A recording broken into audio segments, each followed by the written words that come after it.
enough for me to go there, wouldn't it? Nothing but the best, Lawrence. Lawrence, I want that shirt, man. Okay, we'll start the press conference concerning Reservoir Dogs. And I'll introduce very quickly the people who are here at this table. On the far left, Mr. Blonde, Michael Madsen. Sitting next to him, Mr. Orange, Tim Roth. Sitting next to me, Mr. Pink, Steve Buscemi. Next to him, also co-producer, Mr. White, Harvey Keitel. And dead center, Mr. Rainbow, I guess. The Mr. Brown, Mr. Brown. Okay, Mr. Brown, that too. That's a little close to Mr. Shit, isn't it? Yeah. Mr. Med. But also Mr. Rainbow as the director, Quentin Tarantino. And the first question comes from here. Mr. Tarantino, could you talk about the screenplay and how it evolved in terms of the narrative ideas and of the structure you worked out for the film? Okay, is this on? Hello, hello. Okay. The structure of the film, actually, the way I did it is I applied a novelistic structure to the screenplay, which I've always thought if you would use it in cinematic terms, it would be extremely cinematic. But when they transfer novels to movies, that's one of the first things that goes. And I like the idea of like for instance, like you read a book, all right. It thinks nothing of starting in the middle of the story, all right? And like if you're reading like down to chapter 4 or something, and all of a sudden it just, it goes into a character's childhood for a while. Is that a flashback? No, it's just the way the narrator's telling the story. And I like that. I like using that structure and applying it to film, but not just to do it. If the film would have been more dramatically engaging, all right, and involving by telling it in a beginning, middle, and end situation, I would have done that. Doing it to do it is not a good enough reason, but it's got to work better that way. And I actually think the kind of answers first, questions later structure that it is made it better, made it more involving.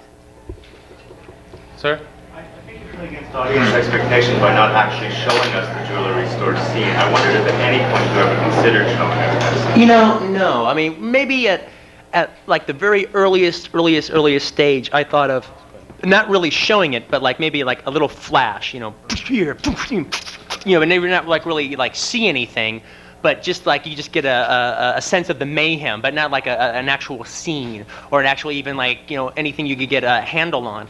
But it's like I think in the first half of the movie, it generates a lot of suspense because you keep waiting to see what everyone's talking about, but and that's neat. But by the second half of the movie, when you probably realize you're not going to see it, it doesn't matter anymore anyway, because it's the movies have become about something else beside what happened at the robbery.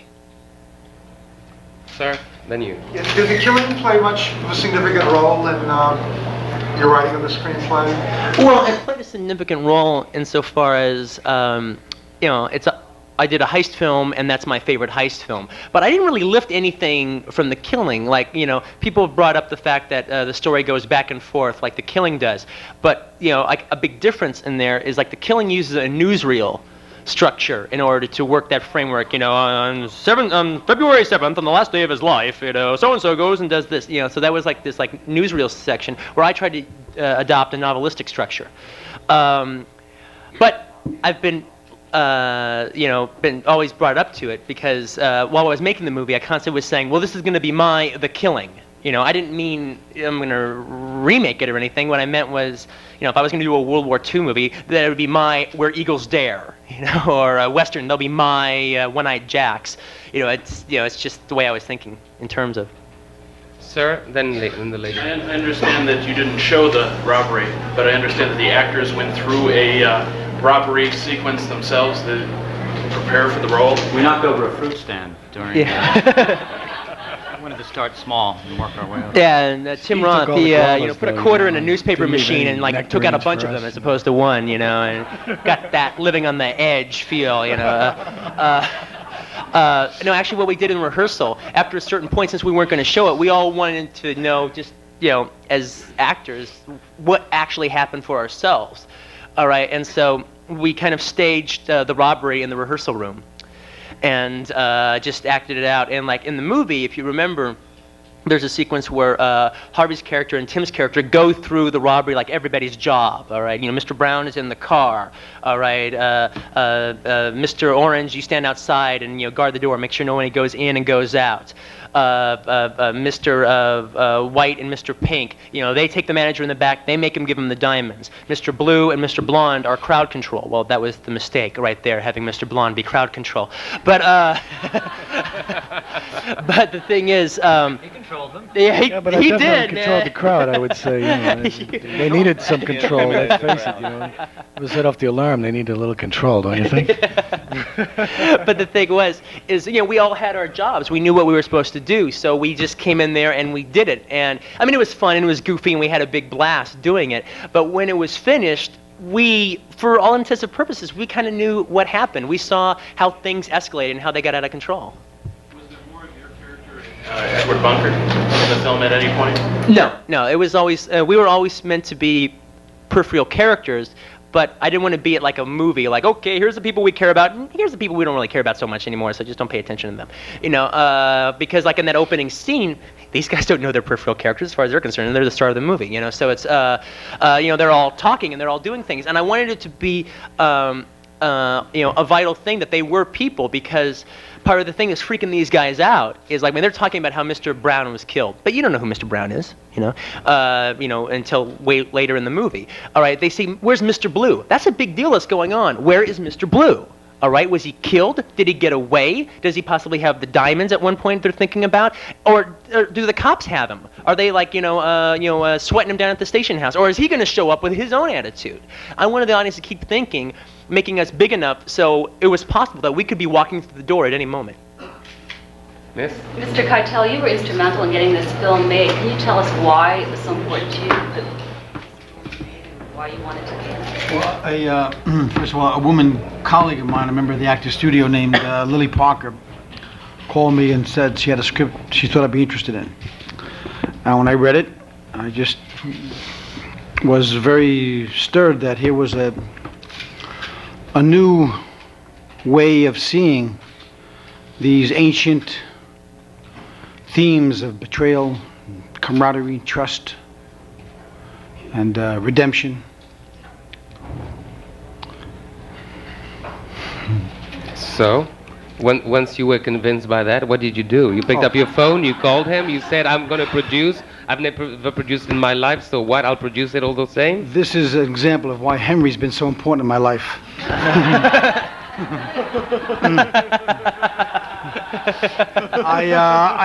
I then called Lawrence Bender and told him I'd like to help the movie to get made. Then we all spoke, Quentin, Lawrence, and myself, and we set about trying to raise the funds. I didn't have cast approval. I keep hearing this from a lot of people today. What? Is it in the press kit? Yeah, it's in the press kit. Well, it's a mistake. Miss? Well, that was my question, but I'll ask you how it was working with Quentin. I mean, is there any extra juice you get from working with a first-time director who's just...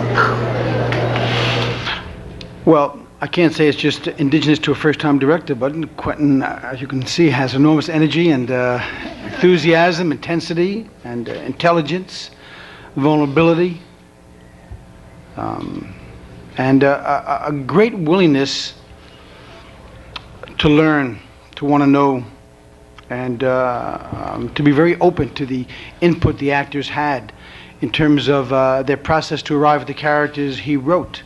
To handle 8 actors like this, for anybody would be a task, and for a first-time director, an enormous one. And it was a privilege to work with these people, I must say. I've often said that, along with The Last Temptation of Christ, working with those actors who played the apostles, and this particular group, all these guys were all supportive of each other, there for each other, encouraged each other. And if someone fell down, they helped them up. And I'm proud to work with them. Did anyone ever defer to you? Did you ever get that kind of feeling in the beginning? Defer to me. I think that I had something to contribute in terms of the process, and that was shared. I'm not sure I'd call that deferring to me. It sort of seems like they'd give up something of their own. No, I think there was an openness on Quentin's part to work with me and to take what I had to offer in terms of my experience. Or did you mean did the other actors get chairs and Mr. Keitel an armchair on the set? Is that... Sir? Yeah, I have a question for Mr. Roth. As far as I know, you're the only Englishman working in this assembly of all Americans. How do you feel working in that situation, and how did they feel about you? Well, you have to ask them how they felt about me. Well, how do you feel about that? We hated him. Never again. All right. No more British guys. All right. No British. Well, Tim Roth played a cockroach on the stage in London, so he can really portray an American.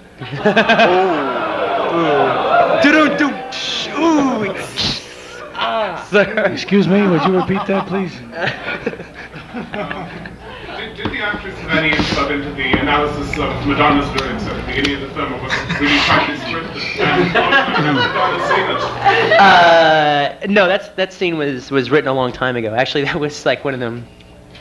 That was like when I was an actor. That was like one of my pieces. You know, when you're an actor, you have different things you can just like whip out, you know, under your sleeve, different things, and you have at a moment's notice you can do. And that was one of mine that I wrote for myself. So of course I did it. You know. And you had many more takes too than we did. I just went the extra mile. Brent, let's go again. Yeah. Did Madonna see the movie? No, she hasn't. She knows of it. All right, you know, she's very aware of it. Her lawyers are very aware of it. And my lawyers are very aware that her lawyers are very aware of it. But no, actually, I think she's gonna. There's talk that she may come to the New York premiere, and apparently, you know, she hasn't. You know, she's like she doesn't know. She knows that there's the thing about like a virgin and the inner meaning, but she doesn't know what the inner meaning is. And so it's like a situation where she said that she'll go and she'll tell me if that's the truth or not. I'm positive it's the case. I have no doubt in my mind she's going to come to me, she's going to, Quentin, you're 100% right, that's exactly what this song's about. And I was laughing my ass off when all these 14-year-old girls were singing it, because that is what it was. Sir? Can I ask Mike Tyson how he prepared for his part? I read the script. Basically, I thought that it's the kind of material that doesn't come along every day, and I wanted to meet Quentin because I read something that he had wrote previously, and all the preparation that I needed to do was to rehearse with Harvey. Rehearsal was something that I must say I never believed in until I worked with Harvey. He really convinced me of the value of that, and whatever we had to find out, we found out during that time. So by the time we got down to shooting it, everything was where it should be. I mean, that was. The character you were playing I'm interested in your interpretation of the character to some extent, the preparation. I mean, did you see him as kind of psycho and... No, actually I don't. I mean, I remember when I was, I don't know, 9, 10 years old or something, I saw White Heat with James Cagney. And there was a scene where he puts a guy in a trunk, and he asks the guy if he needs some air. And he shoots a couple of holes through the deck lid, but at the same time he's eating a piece of chicken, you know, and it kind of it kind of took away from, it gave a little normalcy to what he was doing, and it was kind of a bizarre contradiction, and it kind of stuck in my mind my whole life, and I kind of thought about that when I was doing Mr. Blonde. I don't necessarily think that he was I think psychopath is too easy of a word to use to describe him. I think he was just a guy who was in the circumstances he was in and did what he had to do, basically. Just another misunderstood soul. He was a loner. You know? I'm just thinking that a little story to tell that might be supportive of some people who have material and they're having a difficult time getting their films done. So if I could take like 60 seconds, I'll just tell this story. By all means, make it 60 minutes. About 3 years or so ago, a friend of mine in New York City approached me with a script that they wanted me to read because they were trying to produce it, see if I wanted to play a part in it. I read the script, and I thought the writing was fascinating. I thought the part was too small, but brilliantly written, but I wanted to do more at that stage. So I said to my friend, no, for the reasons I just said, but do you mind if I contact the writer? You know, I'd like to see, contact him, see what other material he has. Now, this is about 3 or 4 years ago. And this friend of mine said, well, I do, because we're trying to get more material from this person and, you know, and sort of keep the work to ourselves. So out of respect for our friendship, I said, okay, I won't contact the person. And then 3, 4 years later, Reservoir Dogs was given to me, and he was the person.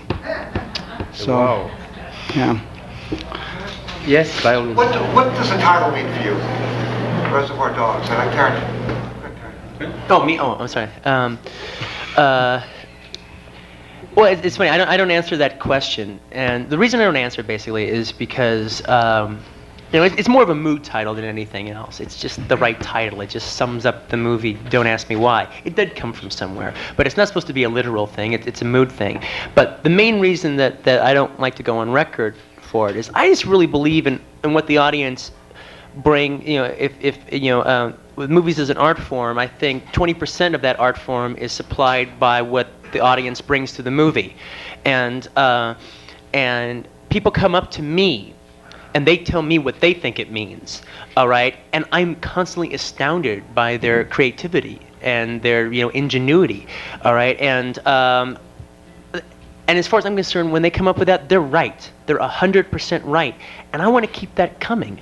I like that. I think that's the healthiest process that can be going, that there is going, all right? Keep that coming. The minute I say whatever I'm going to say, it becomes official, and then all that stops.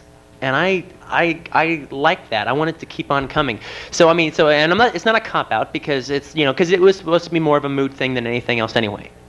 All right, but I like what you guys come up with. Why you think it's called Reservoir Dogs, or what Reservoir Dogs means to you? What are the 3 definitions that amazed you most? That narrows it down too much. Okay. All right, I like it open slate. Okay. Tell them Lawrence Tierney's definition. Okay. I'll tell you the Lawrence Tierney definition. When we were doing the movie, this journalist from Germany came down, all right, to interview Lawrence Tierney. That was it.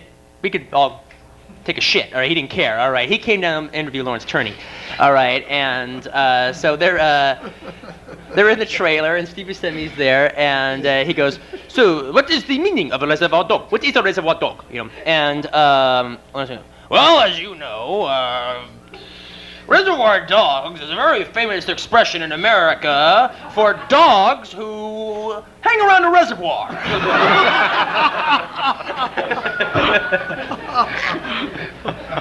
And I want to keep that stuff coming. That's just so ingenuity. I can't believe it. Peter? The thing that struck me about the film, I think the most, perhaps just me, but is the change of registers. I mean, they're going from incredible realism, blood, disgusting people, really tough, edged, to the next scene, totally silly. These guys are fools and idiots and really funny, and they're totally harmless. You know, and the color naming scene, which I think is my ultimate favorite, the color scene. I wanted to ask the actors if they had any difficulty changing registers like that, or is that just part of a day's work? Is it easier to work a film that has the same kind of tone all the way through it? I never made any. There was really no division. It was all of a piece. It's Quentin talks about writing in comic terms as well, in comedic terms. I think that's essentially true. We found it very, very funny, but it was a very shocking thing too. There was really no division. I thought it was a little bit like Last Tango in Paris, you know. We want to make love, but I don't want to know your name, you know. It's to me, that's what it was. It was, you know, ultimately, that's might be the best sex, you know. Let's face it, you know. And there you have to it. follow that. Might be a little deep, but, you know, basically, I just tried to play it straight the whole way through. I mean, when I read the script, I certainly laughed, so I was aware that certain lines were funny. But you know, if you just play with what these guys' situation is, and just play it the way it's written, there's going to be laughs, and that's what I really love about the writing. It's not, I mean, I didn't see it as jokes, you know, it's just that these guys, I mean, these guys are so different from each other. You just put them in a room. I mean, the first time we were all in a room together for rehearsal, I mean, it's funny, you know, just like looking the way everybody's just dealing with each other. It's, you know, it's, there's comedy there. Sir? Can you tell us a little bit about the film you'll be doing with John Woo, and how did you two hook up? Because that's an amazing combination. Well, thank you for putting me in the same category as him. He's the best. Well, it's funny because, you know, I've never really considered myself a writer. I've considered myself a director who writes stuff for himself to do, and this was just the first one that I got a chance to do, and I was very happy that that the first film of mine produced was one that I directed. You know, so I'm not like a writer trying to be a director. I'm like instantly known as a writer, director, good, bad, and different.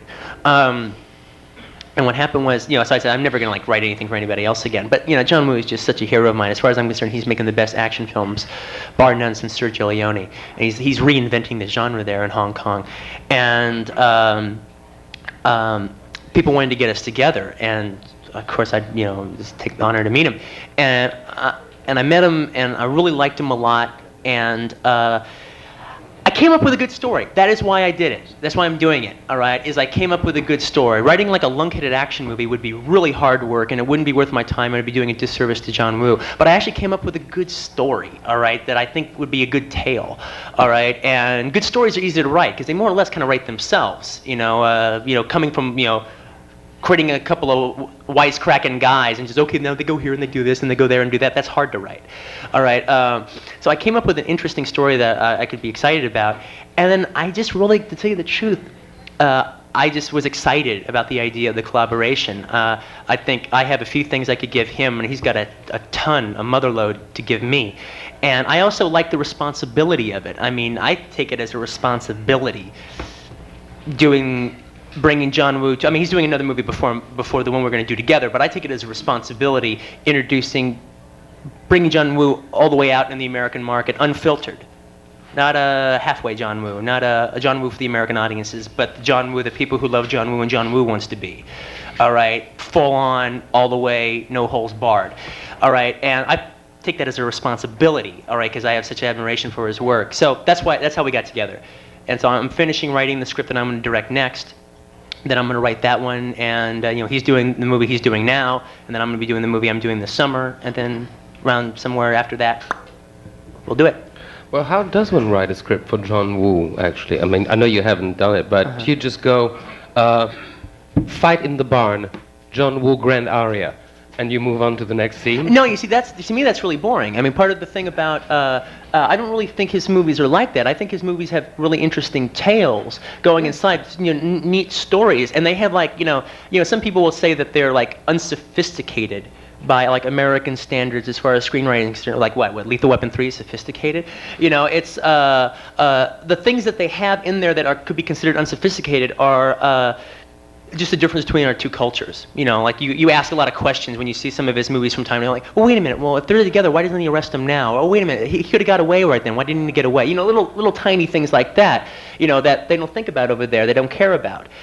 But what they have in their place is they have like these just ingenious scenes, just total creative stuff, like, you know, just off the top of my head, something like in The Killer, of the two guys meeting each other in the blind girl's apartment, but they don't want to let the blind girl know that they've got guns on each other, and just a little play. I mean, that's just ingenious. You don't see that in American movies and stuff, and so like his stuff is, so it's not just like one set piece after another.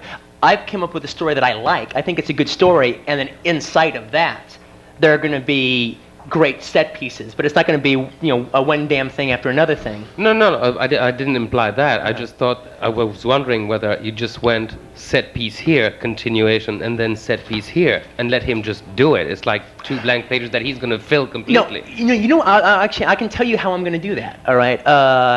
And, you know, he's the director. It's his film, all right? So he can do what he wants. I'm going to write them out full on set pieces, and then he's going, and then what I assume he's going to do is, you know, he's going to use what he likes of it, and then I give him as much as I can, all right, and then he's going to do what he likes of it, and then add anything else he wants to, he wants to do in the meantime, all right. But no, I mean that's one of the fun about the idea is because I don't necessarily want to do a movie like that myself as a director in the next 3 or 4 years, all right. I love seeing them, but that isn't necessarily what I want to do right away. But the idea of getting one of these out of my system, writing it and having the man do it, is that's the dream. That's just great. So I get to do it through the best guy who does it. I mean, it's just who could ask for anything more? It's just the greatest. Sir, then you. Keitel, do you want to continue supporting independent American films? Like Robert De Niro just founded Tribeca, came out with a wonderful film, The Mistress. Do you want to continue in the same vein as that?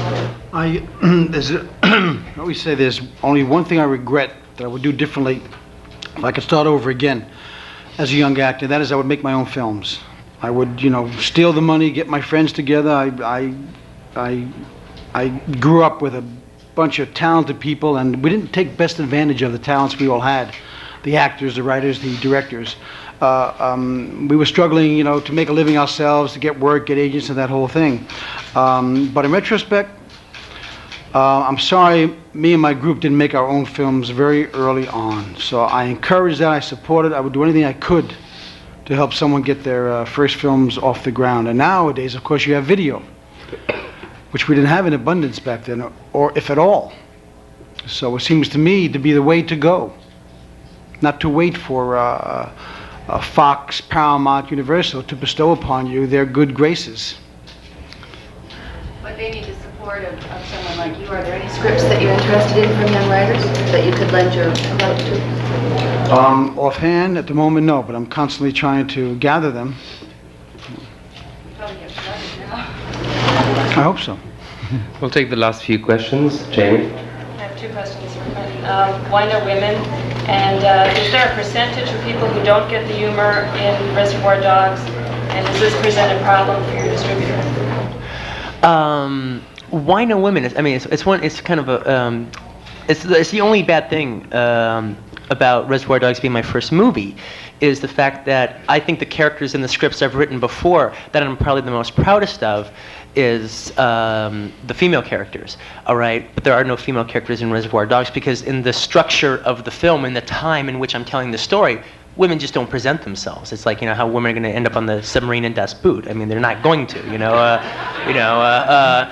these guys going to bring their girlfriends to the rendezvous? I mean, it's just, I could have shown Mr. White at home with his wife, all right, in an early scene. I mean, no, I could have done that. But that was not. If you think of women as peripheral characters like wives or girlfriends. No. Well, in this situation, they would be that way because that would, he's not going to hire Joe would not hire a female to be part of this gang, and that's the bottom line. Joe wouldn't do that. All right. So that answers that. All right. Actually, to tell you the truth, though, in the next script I'm writing, I think probably the best character I've ever written is this female character that's in it that I'm just really proud of. Moving on from there, the humor. The humor. I mean, I got to tell you something. It's changing now. Actually, the movies, in New York Magazine, they had a little blurb on the movie, and they described it as a black comedy, which I really liked a lot. I got a kick out of it. I don't even know if that's even 100% true, if I would describe it as a black comedy. I know it's really funny.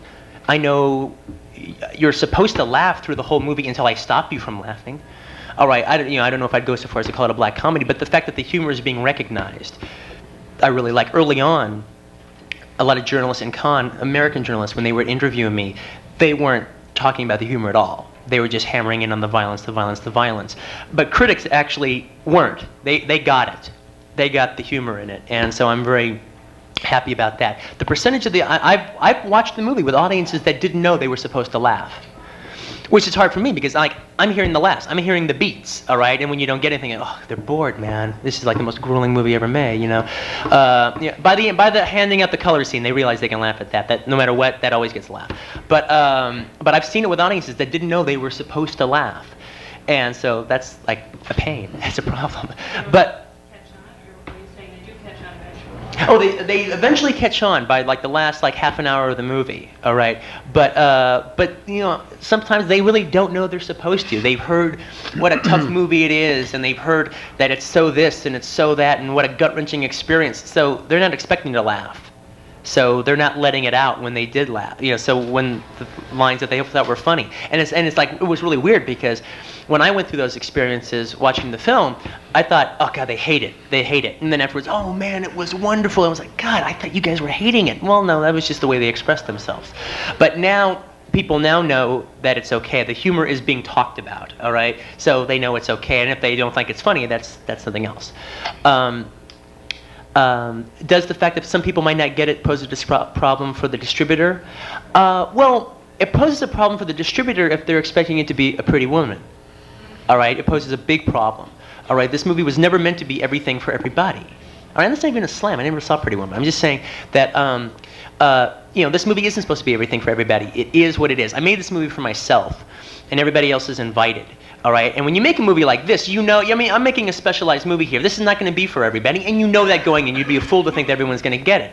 When you deal in violence, like the kind that I have in this movie, people aren't going to like that. If you deal in slapstick comedy, some people aren't going to like that. If you deal in musicals, some people aren't going to like that. That's totally fine, all right?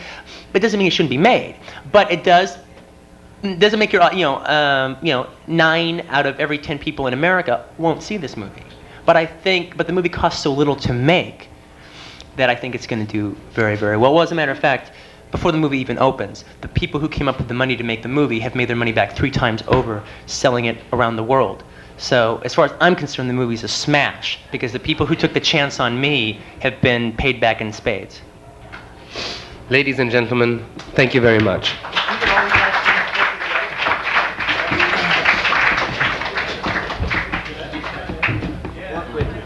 Work with you.